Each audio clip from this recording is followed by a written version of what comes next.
আসসালামু আলাইকুম বুয়ারা ভাইজানরা। আশা করি সবাই অনেক বেশি ভালো আছেন। আজকে মুই একটা বরিশালে খুবই মজার খাওন লইয়া আপনাদের সামনে হাজির হয়ে গেলাম। এটা হইল যে বরিশালের জল বড়া। এর জন্য মুই এইখানে ১ কাপ নাহর লইয়া লইলাম, এরপর ১ কাপ পানি দিয়ে এরে ভালোভাবে কষলাইয়া লইলাম। এই যে দেখেন এটা রেডি হইয়া গেছে। এখন চইলে যামু মুই অন্য কামে। এই যে এখানে চিংড়ি মাছ লইয়া লইছি আর লইছি একটা রোহন। এরপরে আরে ভালো মতো আমি ফিশে লমু। এই যে একটা পাডা লইয়া পাডা পুতো দিয়ে ভালোভাবে ফিশে লইতেছি দেখেন এক্কেবারে ফিশে হালাইছি এই যে। এখন মুই এর মধ্যে দিমু কিছু নুন, আরো দিয়ে দিলাম রোহন বাডা, দিয়ে দিমু মরিচের গুঁড়া, দিয়ে দিলাম হলদির গুঁড়া। সবকিছু দিয়া ভালোভাবে গুটালাটা করে এটারে মাখাইয়ে লইলাম। এখন এর দিয়ে আমি বড়া বানাই লমু।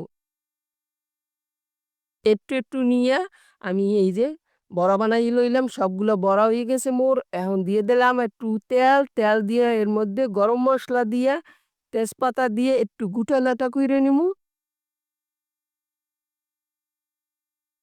এখানে এখন মুই দিয়ে দিমু পিঁয়াজ বাটা, রোহন বাটা আর দিয়ে দিমু পছন্দ মতো নুন।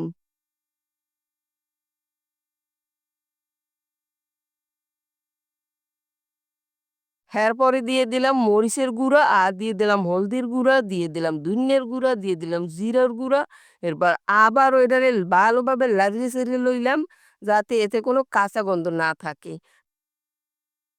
এখন মুই এর মধ্যে দিয়ে দিমু না হইলে দুধ। এরপর ভালোভাবে লাড়িয়ে চাড়িয়ে এটারে যখন উতলেই উঠবে সেই পর্যায়ে দিয়ে দিলাম কাঁচা জাল দিয়ে আবার একটু লাড়িয়ে চাড়িয়ে লইলাম।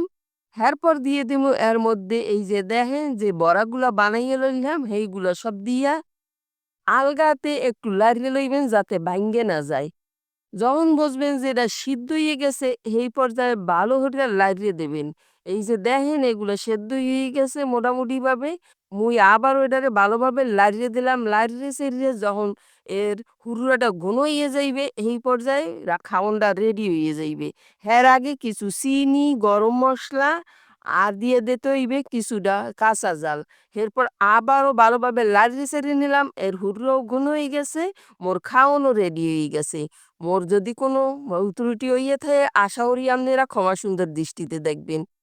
আমি এখন এটার একটা বাটির মধ্যে বাড়িয়ে দিলাম। এই যে দেখেন কত সুন্দর দেখা যাইতেছে। আর একটু কাইট্টাও দেখাই দিতেছি এর মধ্যে কেমন হইছে। আশা করি আইসগো এই বরিশালে মজার খাউনটা আপনাকে অনেক বেশি ভালো লাগবে। আর যদি ভালো লাগে হেইলে মোরে বেশি বেশি ফলো কইরা দিবেন, বেশি বেশি লাইক কইরা দিবেন। সবাই ভালো থাকবেন। আসসালামু আলাইকুম।